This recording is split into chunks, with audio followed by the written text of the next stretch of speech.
if that's the sponsor. Yeah. Like it would be the equivalent of like every TI caster being like, "No, we're not doing this."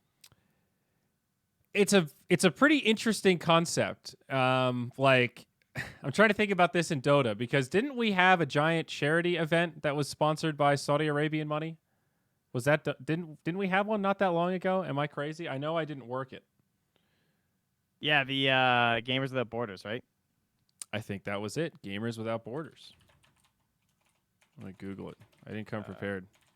Yeah, it was the same thing basically. That was it. Gamers Without Borders 2020. That was the 1.5 million USD tournament. And if you look at the logo here, I'll link it in chat for easy tracking here. If you look at the logo, it says Gamers Without Borders by Saudi. Yeah. So it's actually in the title. It was omitted from a lot of the title branding in text, but it's in all the graphics. And the talent pool was Toby Lacoste, Cap Jenkins, Ari Neiman, and then their guest hosts were Bulldog, Purian Flax, Shane, and Gork. It was they basically paid those four to stream the games as well. So it was a lot of money. Yes. And I'm sure for the talent, thing. it was probably stupid money. It was probably. I'm sure. I hope they asked for big rates. And it peaked at pretty high viewership too, 167K viewers. Yeah, the viewership was good. It was all the best teams, and it was when we hadn't seen anyone in a while too. Yeah, I mean, 1.5 mil is big money. It was Liquid, OG, Secret, Nigma, Alliance, NIP, Virtus Pro, Navi. So not that long ago, 3 months ago, and it's pretty similar, right? The whole angle here is it's oil money from Saudi Arabia, and they are trying to. But this one was for charity. To buy branding. Yeah, there's a term for this, and I forget what the actual word is. I remember reading it on Reddit, and it's eluding my memory. But it's when you use the veil of charity to make yourself look good, and it's really to market something they're trying to show the world that Saudi Arabia is with the times and not. I don't know how careful I should be with this because I'm not going to lie. I have talked to people in Saudi about doing Dota events there. And every time I've talked about it, it's gotten weird where it sounds cool. And then we get to this point where they say, all right, man, now listen, we're going to have to do some marketing for Saudi Arabia and whatever they call their supreme prince. I don't want to sound offensive. I don't know what the proper term is, but it's like a 4 or 5 word title that you have to use. And they're like, they want to prove that Saudi Arabia is a good place for women's rights and that women have it really good here. And I'm like, I don't know if I could do that. I don't think I can say that. And we've obviously never gone through with it. And I've thought about it a few times. And the money is there, but it gives me the willies. And it scares me to talk about a little bit because that's the kind of shit that they'll, it's a little scary to visit there. I think you need a vouch and you need somebody to kind of take care of you. And you got to I think there are checkpoints you got to hand that passport over. And that scares me a little. So I don't know. Yeah. I have mixed feelings about it, and I don't know how to feel about the league community standing up to it and the Dota community embracing it. I remember a lot of positive threads around this event, if I'm not mistaken. I don't remember much. No, there was definitely some. There were negative threads too. There were? Sure. Okay. All right. There was some cynicism. But most of it was met with well, it's for charity money anyway, and we all know who they are, so fuck it, kind of. Yeah. I mean, there's also some merit to that discussion. It was a lot of money for charity. I mean, that is true. There's something to that, I guess. So maybe that is a big differentiator of the Dota event. The money goes somewhere else relative to, this LEC thing was a little bit more of a corporate kind of traditional sponsorship, I suppose. But yeah, it was a bit crazy because that's a giant sponsorship, right? That was that's their big sponsorship the entire year, is because that's their huge league, right? So kind of wild. Good for them for standing up for that though, as a talent pool. Yeah, I think so too. Like that whole experience and reading about this has definitely made me think about the, how much does everything have its price? Like how much do you value you selling out for things that you believe in? Like part of the job is doing sponsor reads for products that most of the time you're neutral about. It's like, I've never tried this beer. I don't care either way. I assume it doesn't suck and that's why they're spending money on marketing, whatever. But with something like this, it's like, for example, would we be okay if an unethical betting company came to Moonduck and said, hey, whatever your offer is from Betway, we'll double it for the same deal. Same deliverables, we'll double the payout. But we know that they take underage gambling and that they do some other unethical behavior to fuck over their consumers. It's like, I don't think I'd do it. I think I'd take half the money, but go with Betway and know that it's safe and that they're ethical and reputable and that they take that shit seriously and they do everything by the book. I mean, what if this is a good example? Because like for China, right? For TI9, and if you're a TI9, like China was announced, and that was announced at a time where there wasn't really anything happening. There wasn't really a lot of big common knowledge about the Uyghurs, or Hong Kong hadn't started yet. Like this is back literally at TI8, right? And then as the year goes on, suddenly we're a couple months away from TI, and the Hong Kong stuff starts. It was like I want to say like 2 months before, or a month before, or something. And now we've, of course, reached into a whole new phase where the Uyghur stuff's becoming even more and more publicized and discussed, and Hong Kong's looking to get worse and worse. What have they announced that the next TI's in China again? Like, on the one hand, it's a significant portion of the income of a Dota 2 personality. I would never fault anyone for doing it because, frankly, you need to like, keep your life going, right? Like, you need the money. But it's also just like, man, I don't know. Like now, because now League also just announced that they're doing their next 2 worlds in China. I did notice that as well. Yeah.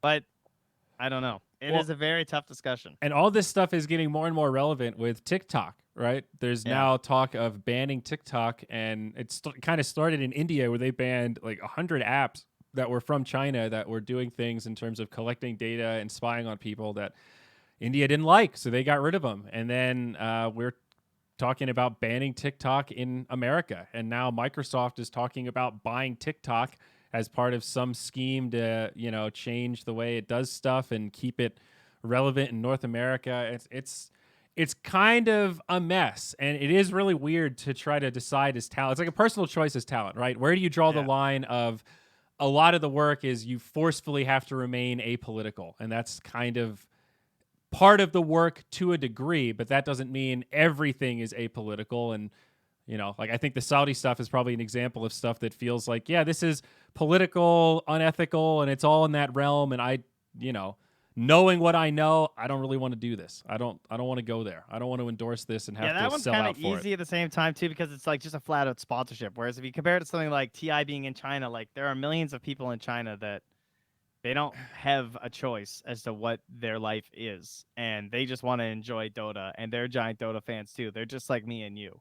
You know what I mean? And it's also weighted by it being, like the Super Major or TI. It's like such a big thing. It's like for me as talent, how much does this fuck me up if I get invited and say, sorry, Valve, I'm taking a stand against China. Like, all right, see you later, crazy guy. We're going to hire the next person in line then. And that's it. You don't get a second chance. That's not how it works. You got to ride the wave. So, I don't know, buddy. I mean, that's, again, it's yet individual stuff and extremely complicated. But I was surprised at how fast Riot changed. It was like within 24 hours. Now, the question is, if you're willing to change within 24 hours, who the fuck stamped that approval?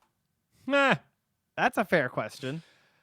Yeah. Right? Like, and then they put out some statement too, where it was like, I can't remember what it was.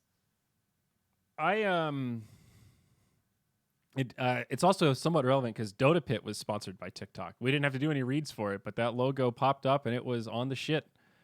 TikTok has been, I don't know, man. It seems like a little bit of a transparent strategy. The Huawei thing is the exact same sphere to me, where it's like, why are they so cheap and actually good electronics?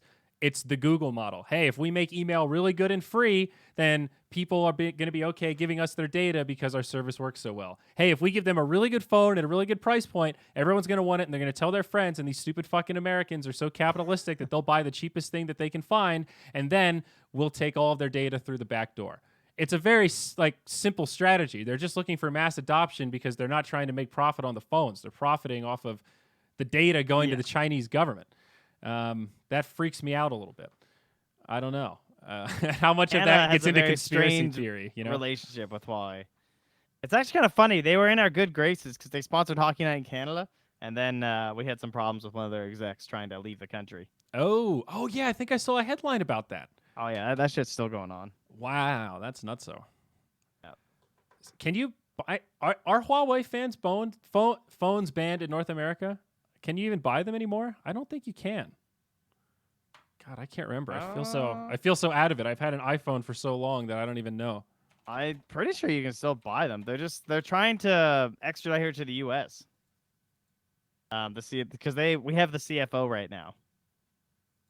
Oh. And she's on a warrant from the U.S. because she misled the bank HSBC about Huawei's business dealings in Iran. She's been on house arrest in Vancouver since then, fighting extradition, and says she's innocent. So, all right, I found the headline, buddy. This is from May 13th, 2020. It says Donald Trump extends Huawei ban through May 2021.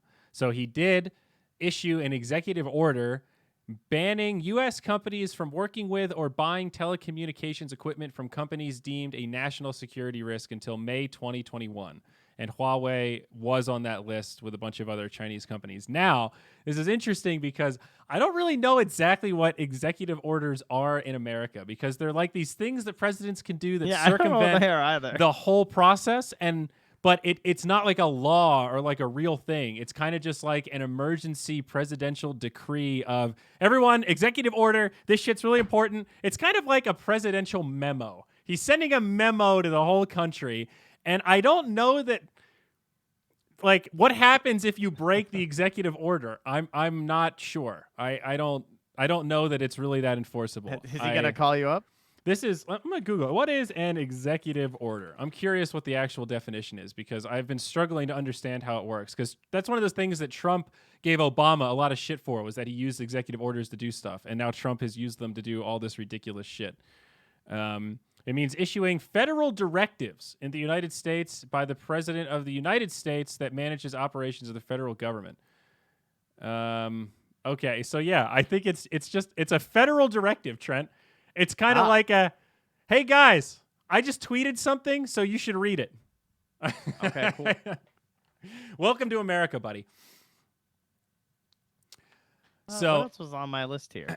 Anyway, yeah, it's going to be an ongoing battle, is what I'm getting at, though. And as people with voices, as influencers, and as people who are going to have to make decisions about working events with sponsors, right? Like, should you and I have had a discussion about working this Dota pit with TikTok as a sponsor? Is it bad of us that we didn't even think twice about it because we didn't have to do a read, but we just passively endorsed TikTok to a whole fuckload of people last week? Are you okay with that, Chinaman? I mean, the way I put it is like, I guess I don't know how to say it. I'm surprised if anyone doesn't know what TikTok's doing. You should have known for the past year. So I don't really feel that bad, to be honest. Like, if they're giving money, I don't think it's it's not like I hold some secret about TikTok that, guys, they're stealing info. I had to tell you. Right. Like, dude, how do you not know? This has been public knowledge for over a year. Right? Yeah. I don't know. There's like a degree of shit too. You know, I think, like, to me, there's a big difference between passive branding and, hey, we want you to look in the camera and say that this. Oh yeah, if you made me be like, okay, and don't forget to download TikTok. Yeah, I would not do that. Yeah.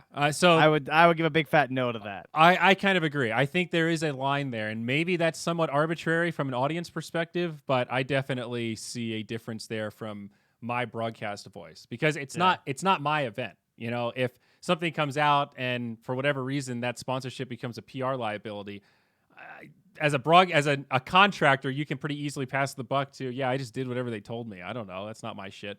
But you're still endorsing it. That's part of why they're paying you, is to leverage your voice to promote their shit. But anyway, all that is just to say, I think it'll be an ongoing discussion that'll become more and more relevant in our space, because we've got that juicy demographic and more of these kind of, whatever you want to call them, maybe not shady sponsors, but large money, somewhat ethically questionable sponsors.